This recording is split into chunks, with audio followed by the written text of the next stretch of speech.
chapter of Seeking Wisdom, which we are going to consider this morning, is freedom from opposites.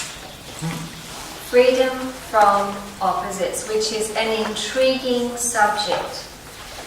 Again, I have put a number of points on the board from the chapter concerned as a guide for this morning's session, and because they seem to be important aspects of this subject which Brother Sri Ram is bringing out.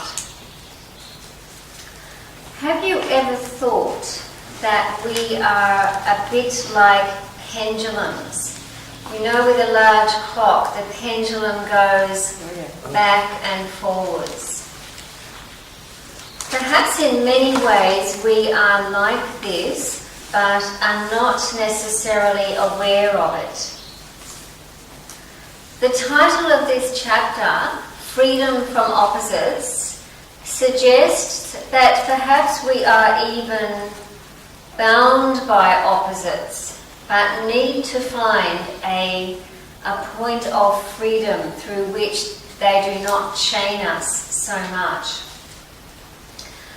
I'm going to start by considering the nature of a path in general.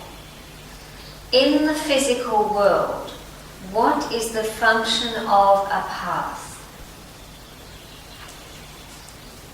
To go somewhere. To go somewhere. It goes somewhere, doesn't it? Yes. It gives you a direction. It provides direction. It makes a connection. Makes a connection, yes, between a starting point and an end point. Yes, or some points along the way as well. Yes, someone over here? Yeah, it provides an opportunity for people to sometimes get lost. Well, hopefully people won't get lost on a path, but you never know. Yeah. If somebody does not stick to a path, then they can certainly get lost. I don't know how it is in this country, but in Australia, people from time to time get lost in what we call the bush. You might call that the woods here. But in Australia, we refer to the vast areas of natural land, which is covered in trees or bushes as the bush, simply the bush. So yes, one can get lost if one strays away from a path. In the context of the spiritual life, a path has some similar functions. It is also a way of navigating. It is also something which helps to give direction in the spiritual life. Perhaps it is a way which has been started or forged by someone else, and that way is made clearer to us through what we know as the teachings. So, or the way to that path even. In fact, what we call a spiritual path is a very lofty state of awareness. I remember once Mary Anderson saying in a class in Australia that there are many paths leading to the path proper, something like that. There are many paths leading to the path.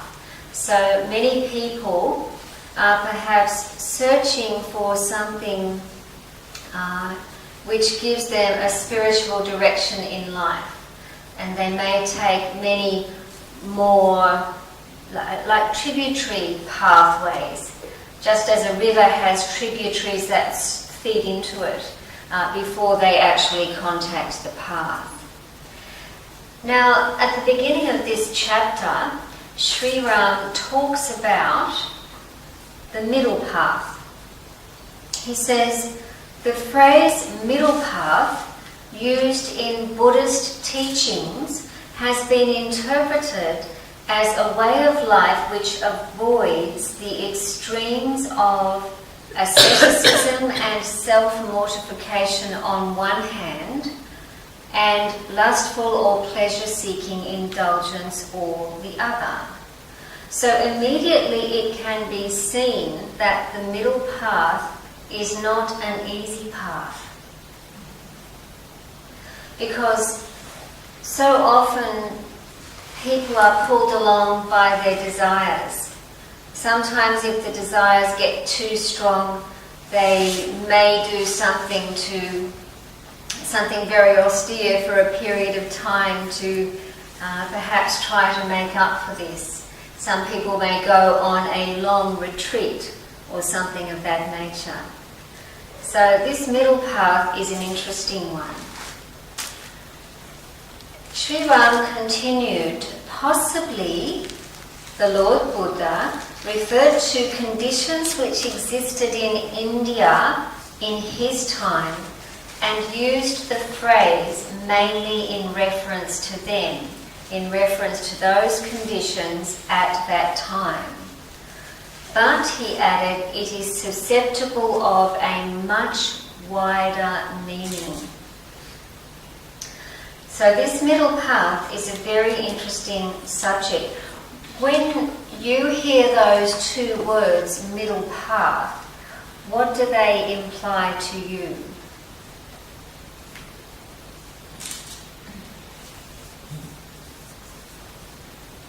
In Dutch we have a saying, de gulden middenweg. And the middle path reflects for me to that Dutch saying van, ja gulden, wat moet je ook Golden. The golden middle way. So it reflects, it's known in een spreekwoord.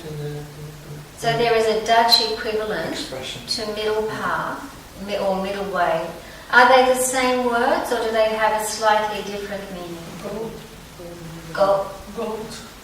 The golden middle way. The golden middle way. Means in Dutch that's best. and that is not in spiritual sense. It is a spiritual sense, but everybody can use it. It's well known in the society. The golden middle It's not way. in it. That's wonderful. Because gold is something which is precious and may be very pure when it is unalloyed, when it is not mixed with something else. And gold is not necessarily all that common compared with the mass of different types of rocks and minerals on the planet. So that's a very nice way of thinking about it, as the golden middle way. So if we think about it, this middle path or middle way is something which requires real balance, a very conscious kind of navigation on the part of the person undertaking it, which requires self-discipline and mindful choices, very aware choices. So the Buddhist attitude to life is very much one of balance, of finding a middle way through life, which so often can pull us one way or another. And one sees this all over the world. You see items in the news about something extreme that someone has done. So there is this sense of sometimes almost a lack of deeper meaning or a rudderlessness. You know, a boat has a rudder which helps to steer the direction. So there is a sense in which sometimes humanity seems to be rudderless, or maybe a person or a group of persons. Now, middle path or middle way, if we broaden this out, as Brother Sri Ram suggests, avoids all extremes. Now, another extreme is dogmatism. How do you understand dogmatism? As strict rules. Strict rules? Yes. prescribing what to believe. Prescribing what to believe for others, perhaps. Yes. A certain imposition of a set of teachings or something like that. Perhaps a sense of this is the only way, this is right, this is what you have to do.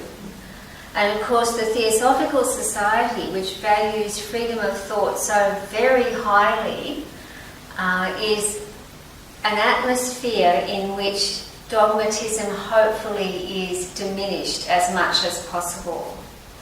Sometimes someone who is dogmatic has a sense of self-importance about them as well. A self-importance about their own ideas or their own way, wanting to really have others follow that. So that is one extreme.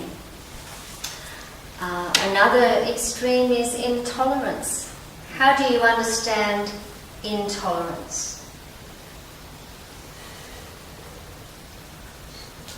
It is linked to this idea of dogmas. Linked to the idea of dogmas or dogmatism. So there may be a lack of respect for the beliefs or ideas of another person. Not being open to listen. Not being open to listen. Identification with only one approach, and excluding others. Yeah, identification with one approach and excluding others. You might get racial intolerance, for example, all sorts of social intolerance, apart from intolerance of the values and the ideas of somebody else. Christmas Humphreys is a name that is probably well known to most of you. He was a Theosophist and a Buddhist. He was a judge at the Old Bailey, the famous bar in England, at the Old Bailey, and he was known as the gentle judge. Apparently he had a certain way about him, a certain demeanour which was quite gentle. Christmas Humphreys, of course, wrote a number of books on Buddhism itself, and he said that 1 million pair of opposites divide our interest every moment of the waking day. Now that might have been a little bit of what we can call poetic license, but he was basically implying that every day opposites occupy us a great deal more than we might imagine. And so we're moving now to the second point there about this chapter on freedom from opposites, which is pairs of opposites. Can you think of some pairs of opposites? Two things at the opposite end of a spectrum. White and black, so there are opposites in terms of colour. Left and right. Man and woman. Man and woman. Right or wrong? Right and wrong. Food and hunger. Food and hunger. Day and night. Day and night. Ebb and flow. Ebb and flow. There are so many opposites there, aren't they? And some tension between opposites is more or less inevitable. The human mind is forever seeking union, even if it is not actually aware of this fact. But the human mind will not find that union in either opposite. It won't find them in both opposites. It won't even find them necessarily in compromise between opposites. There is a higher third. I've drawn a little diagram on the board there, which makes a triangle with any pair of opposites. You can imagine the bottom two corners of that triangle are opposites with, I've put a straight line between them. But there is, if you like, a higher truth, associated with all opposites. And of course, Albert Einstein made that famous statement that no problem can be solved on the same level of consciousness as that on which it is created. Is there anybody in this room who has never had a problem in their life? No hands are going up. Usually when people smile or laugh, then there's a bit of a truth in something. Problems are always there to a greater or lesser extent. Some problems can apparently be quite easily solved, but particularly with the more challenging problems, it is useful to try to step out of them a bit and withdraw to a slightly, if you like, higher state of consciousness, or take that problem inside and just let it dwell there. Sometimes, first thing in the morning after waking up, the solution to a problem is there. And it is as though something happened during the night when the night consciousness was not so torn by perhaps the opposites on that lower level, if you like, and then the solution comes along. Quite often it is the intuition, in fact, which helps to provide a solution for a problem. The problem may be there for a number of months, and sometimes it is useful to be able to simply sit with a problem, allow it to be there, not push it away, not bring it too close, but just to sit with it. And in the course of time, it can be really interesting how a solution can come about. You might be able to think about some problem you've had during your life, something which seemed difficult to resolve. But after a time, that solution was there, which may have come from some kind of higher place, we could say. Pardon? Or not. Yeah. Or not, yes. And that is why also sometimes one has to acknowledge that a problem is there and just allow it to be. Sometimes there is nothing we can do. It may be something quite beyond our control. But there are other things which we can work with, and those things can be generally solved, or a way forward found through rising above that plane on which the opposites take place. If you think about it, balance is an interesting thing. We're thinking about a middle way here. When you walk, what actually happens? We place one foot in front of the other. And there is a point at which one foot is lifted up, and for a moment there needs to be this balance before the other foot goes down. It's a little bit like this idea of a higher third. That sometimes when we are not trying to navigate between these two opposites, there is this lifting of the consciousness briefly, and there is a balance there even for a moment. It's quite amazing.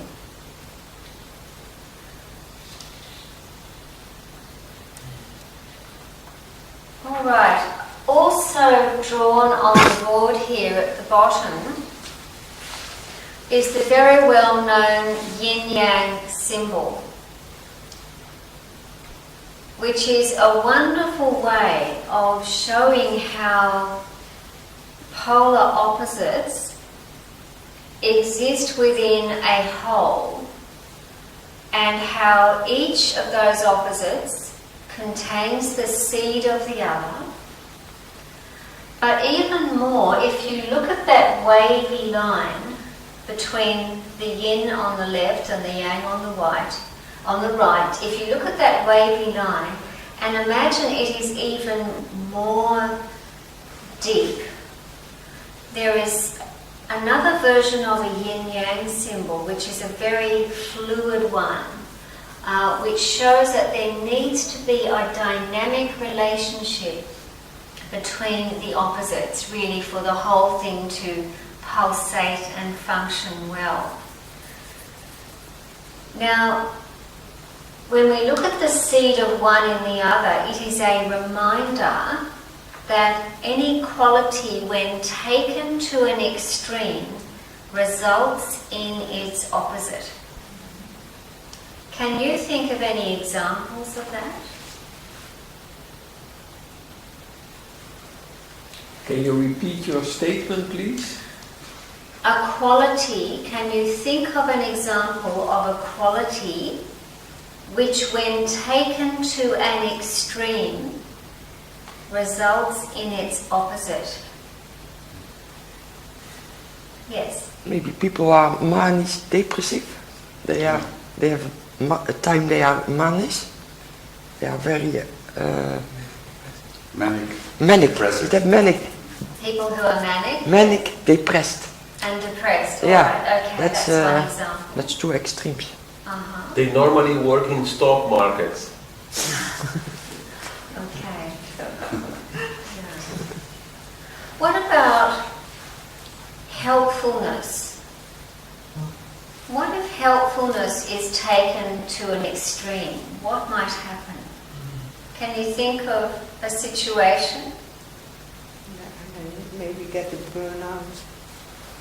Okay, that's one thing. Helpfulness may lead to a burnout if someone becomes too helpful. That's one possibility. Of controlling the subject. Yes, absolutely.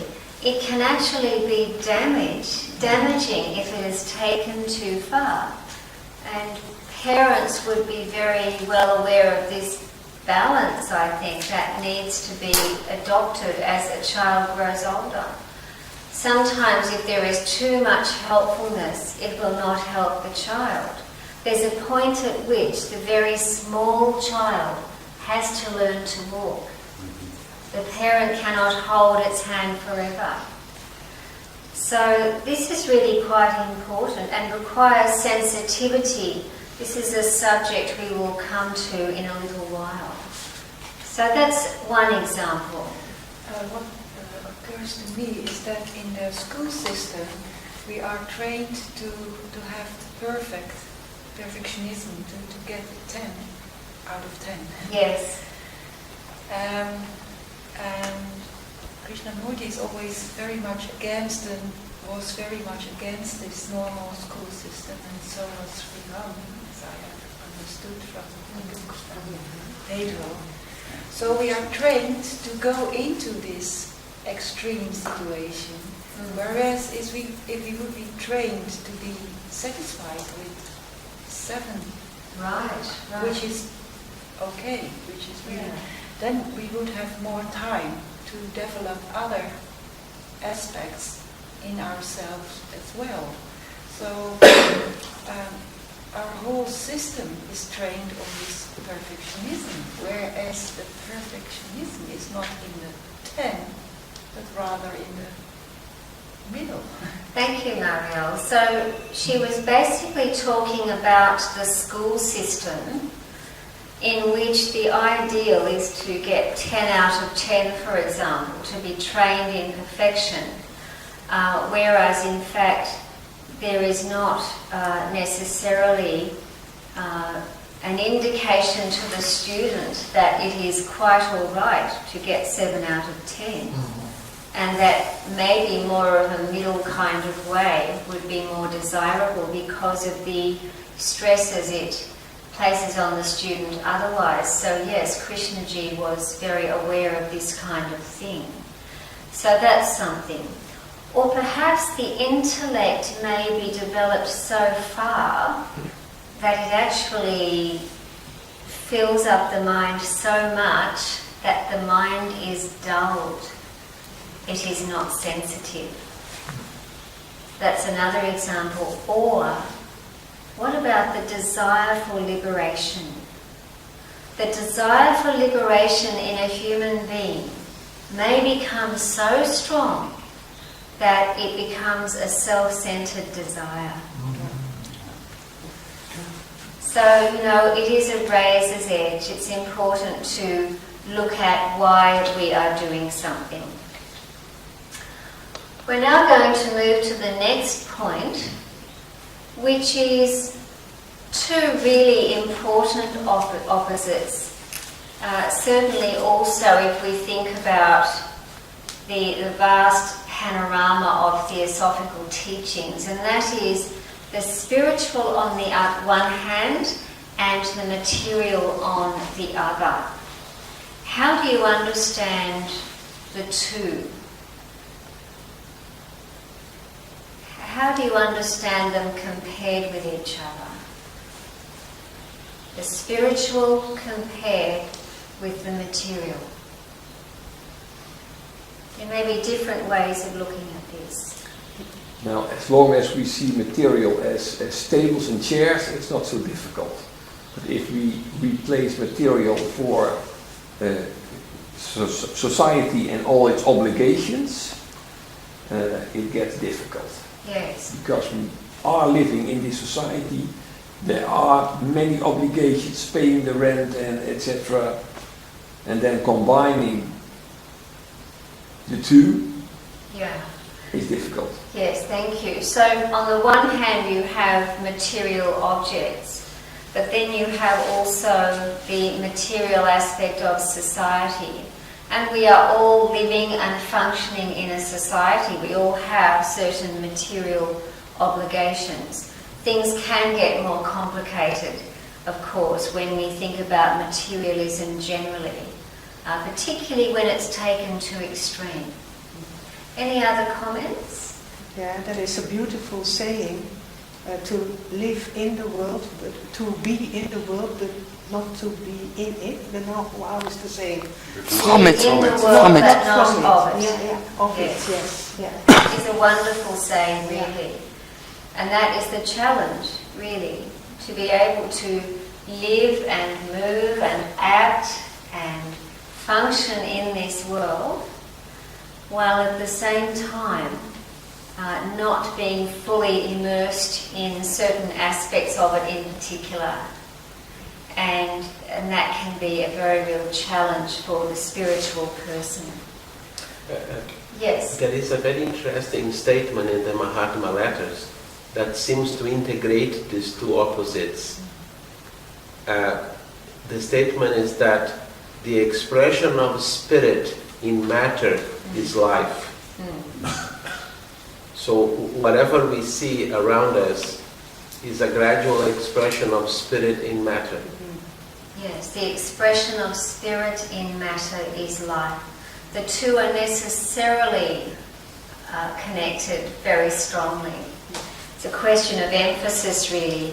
So if we consider what Brother Sri Ram has said, he said, opposites in nature have their place, but there are also seeming opposites which are really complementaries, such as male and female, positive and negative forces, emotion and intellect, earth and heaven. Spirit and matter, he said, are such a pair. They are opposites so long as the true relationship between them is not perceived. They are opposites if the true relationship between them is not perceived, and the forces which they represent are not harmonized in that nature of man which partakes of them both. So there needs to be this harmonizing of spiritual and material forces in the human being ultimately. And he said when that nature becomes harmonized, it acts with a balance which is a blend of seeming opposites. So there is this kind of blend between two aspects, and one can easily move in consciousness, for example, between the more material aspects of the mind which are required to function in the world, and the more spiritual aspect of the mind, which really, if you like, opens itself to the divine.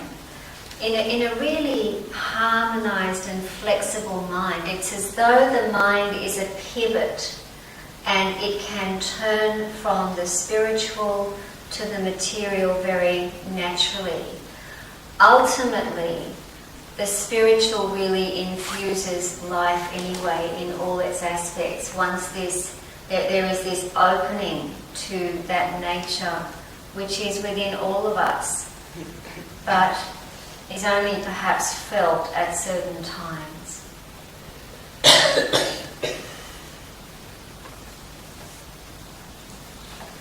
Any more comments on the spiritual and the material? Can you explain what a pivot is in Dutch?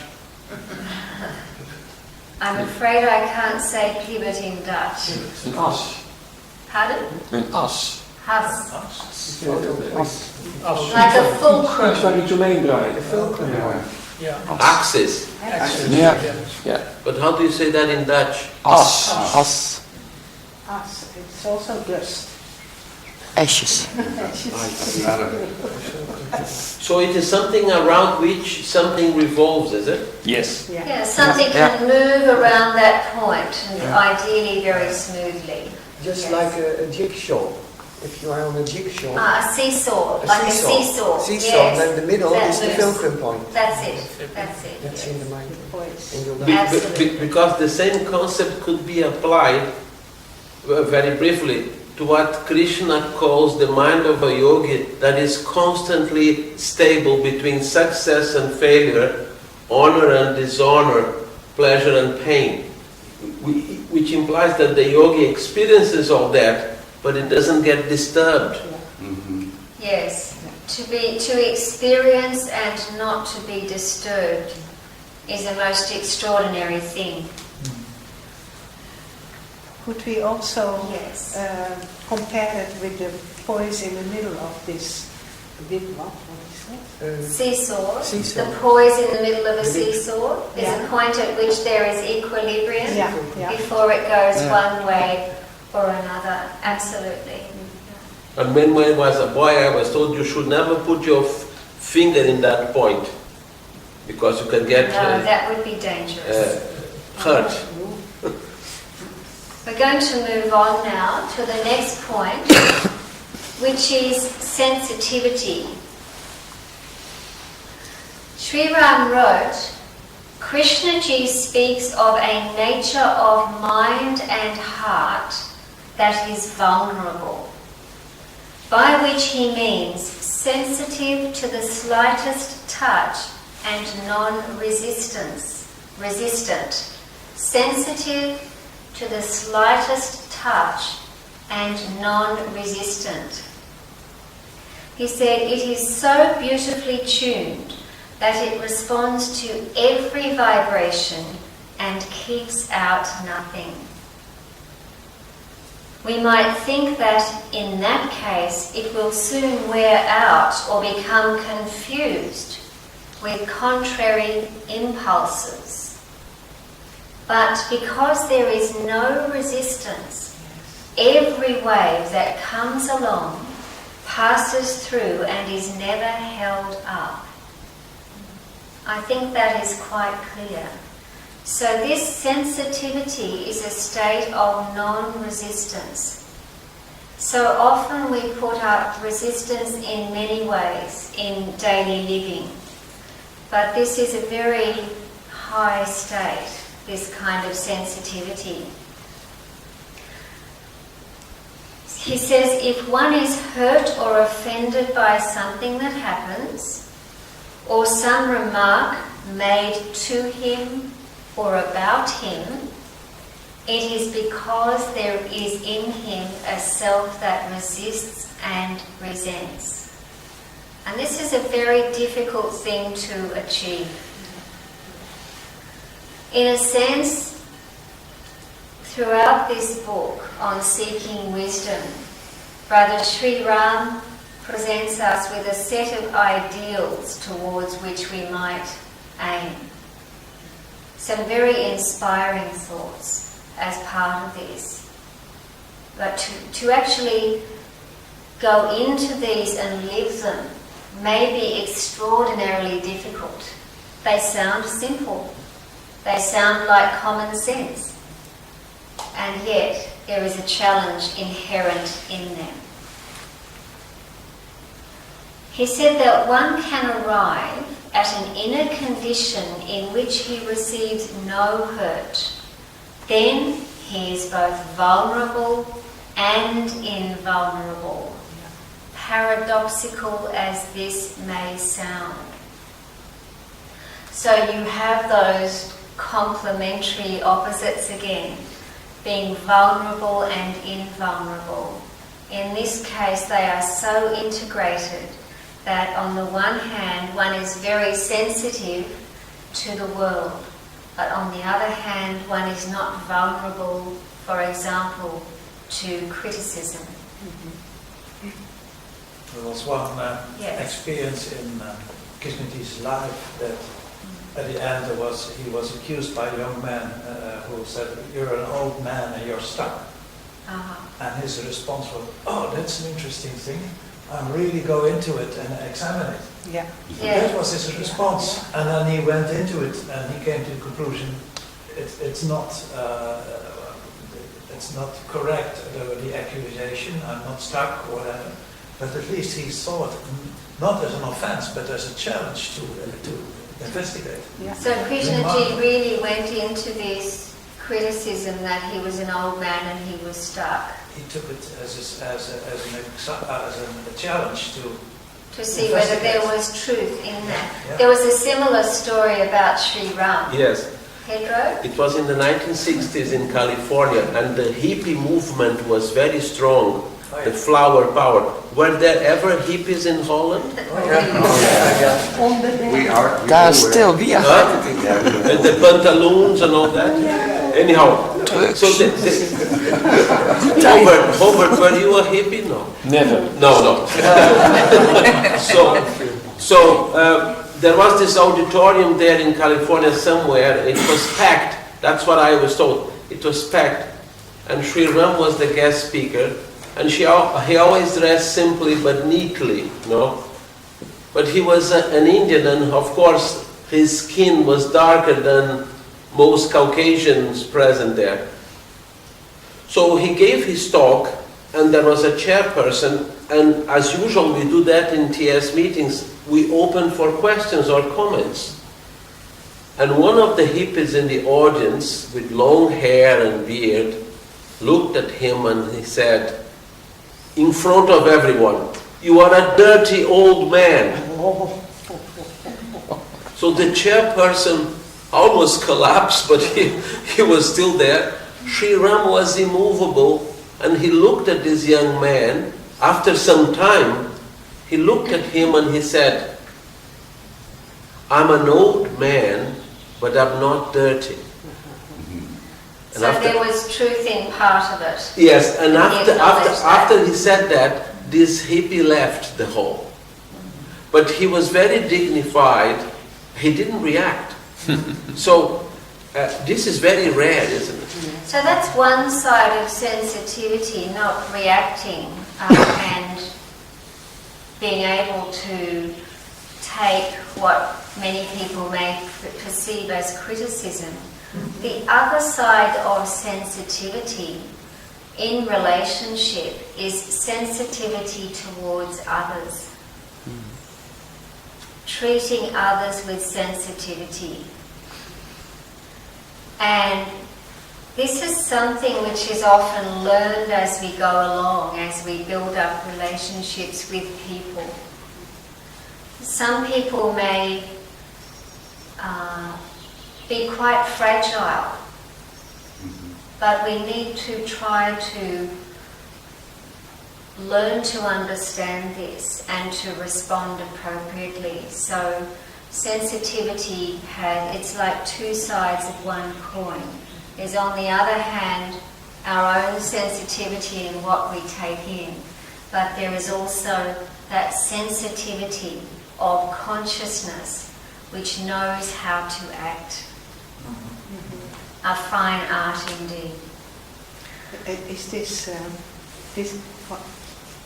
for me? This is connected with the art of inner listening. Connected with the art of inner listening, certainly. Yes. All right. We're now going to move on. Did you want to say something first? No, just very briefly. What you have just said evokes that passage from the preliminary statements in Light on the Path that those who want to stand in the presence of the Master, they should, their ear should have lost their sensitivity. Yes. Sensitivity to what is personal. Yeah. That loss of sensitivity to the personal in order to stand in the presence of the Master.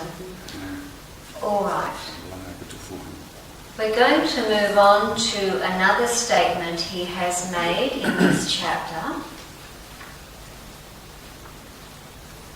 which is about the unified state. Sri Ram wrote, "The Gita describes a frame of mind, a temper of spirit, which is not so divided, which is alike towards friend and foe, alike towards friend and foe or enemy, same in honour and dishonour, and amidst success and failure. Ordinarily," he said, "when one meets with success, he goes gaily along and is elated and happy. One sees this in many people. They succeed at something and then they become quite, we would say, buoyed up, very, very happy for a while. But then he said, when he meets with check and defeat, he is gloomy and depressed. So you have these ups and downs of human life. But one can be in a condition of balance," he said, "which comes from the pure simplicity of taking whatever comes as it comes and doing what is worth doing under any circumstances." So this is really indeed a unified state. It is a state which is not buoyed up when there is a lot of praise, which does not become all gloomy when the opposite seems to happen. So again, it is a state which is beyond those sway of opposites. The challenge in human life is to gradually even out those fluctuations so that the difference between them becomes less and less. Perhaps we can think of it as a consciousness which goes up when there is something apparently good, and then down when something is not good, and goes along like this. But over time, it needs to become more wave-like, more smooth, and eventually far more settled. So it's quite a wonderful frame of mind, this unified state of mind. He said one can be in a condition of balance which comes from the pure simplicity of taking whatever as it comes and doing what is worth doing in any circumstances. Just to repeat that. An extraordinarily beautiful state of mind and heart. And then he said, this equanimity or equality of spirit, the Gita describes as yoga, in the literal sense of that word, a unified state. So this unified state is the state of yoga. It may seem closer during a period of meditation, when the day-to-day concerns are set aside for the time being, when we are closer to our true self. There may be those moments that just come along. All right. Any other comments on the unified state?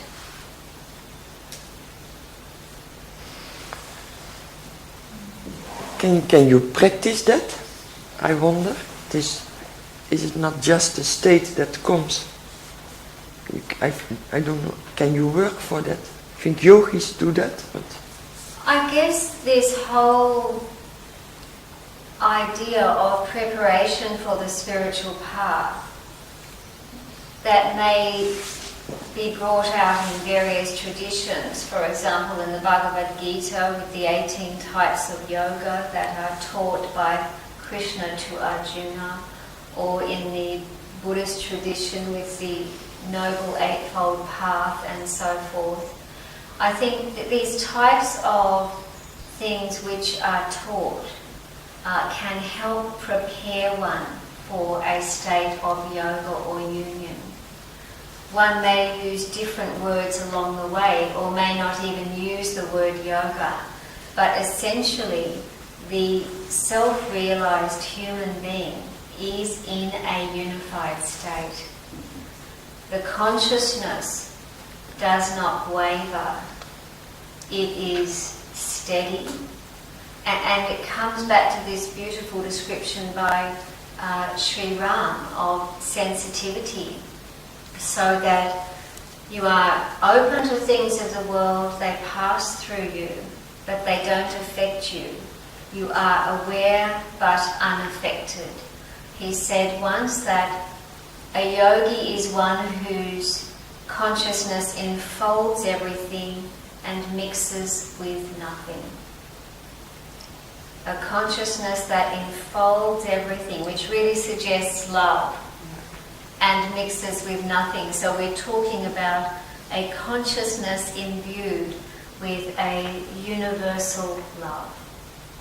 A love of life in general. So it's a rarefied state indeed, but so inspiring. it needs a lot of wisdom, I think. Yes, it requires wisdom also. All right.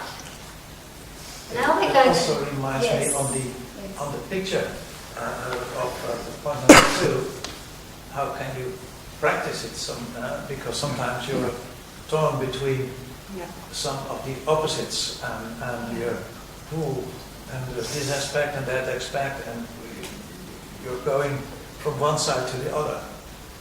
And one way to try to work with it is visualize that you're not on this line. Yes. But visualize more or less like a helicopter. Yeah. Visualize that you're above that, and then look down and see what happens. Yes. And that already helps a lot, because you're not attached anymore. And you look at yourself, and sometimes you see, well, that's quite fun. Yeah, Just absolutely. visualizing. That's already helpful. Very good. We all have challenges, and there may be opposites at play in our lives, but that idea of visualizing ourselves as being above that, like being in a helicopter and looking down, is a very good one. And you may have a helicopter with one of those glass bottoms, and you can imagine having a very good all-round view also of whatever it is underneath. So that's a very good analogy to use. But renting a helicopter is very expensive. Well, this is where the imagination comes into play. You don't have to rent it. It's also You own it already. not always easy to visualize that, because we are so much attached to our conditioning and our opposites and the emotions involved, and the brain loves it as well. That's the problem. Yeah. The brain Yes. loves these opposites. Yes, Yeah, the brain yeah. does love the opposites, and the emotions love the opposites. Sometimes, have you ever found that if you travel some distance from where you live to another place, the problems Yeah. at your home or where you have come from seem to recede? It's a similar thing. When you have that physical distance, it can help as well. But what we need to do is try to create a little distance in consciousness from problems. Marielle?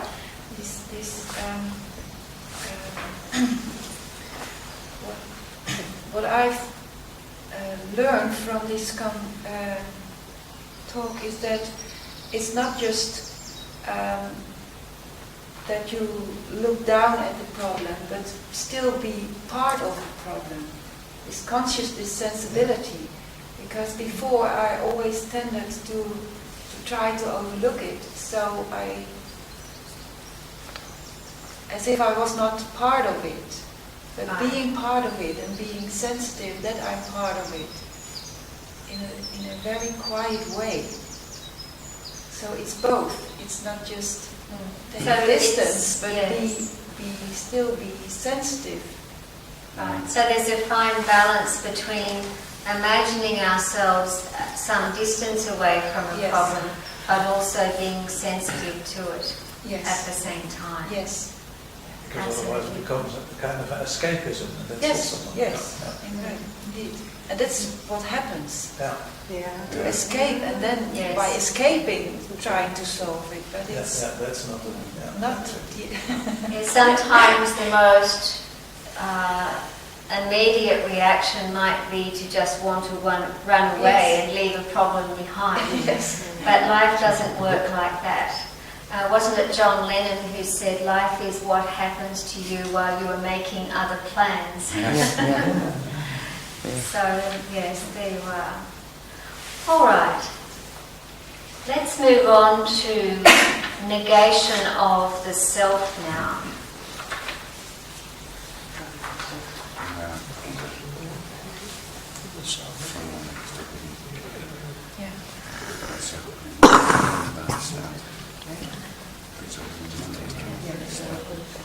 So, Sri Ram is talking about a natural response to life. He said the pure response, a response which is pure, is from a different nature, which is the nature of self-negation. Now, how do you understand that term, self-negation? Not be focused on the self. Not being focused on the self? It's more than that, but I try to find the word. Yes, Wim. Ignoring the demands of the self. Ignoring the demands of the self. It was mentioned that Krishnamurti in this long haul flights, he never ate on board. He didn't want to eat airline food. So he would just fast or take some water. So somebody asked him, in those days, can you imagine to come from Los Angeles to London or even to New Delhi? It was a long flight. And somebody asked him, don't you feel hungry? And his reply was, my body places no demand on me. That was negation of the self. If Krishnaji could say, my body places no demand on me, and he did not eat during the flight. Not for me in this incarnation, I'm afraid.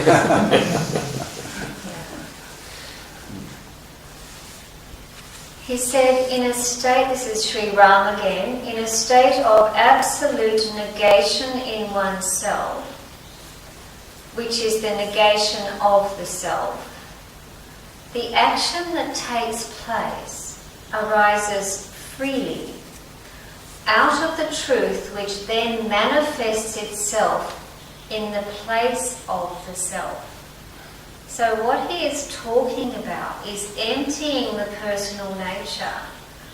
And when there is space made, then it is simply flooded with truth. Isn't that an extraordinary statement? When we can set aside all of the reactions and the longings and the memories and the anticipations and the worries and all of those things, then truth comes into one's being. Very beautiful.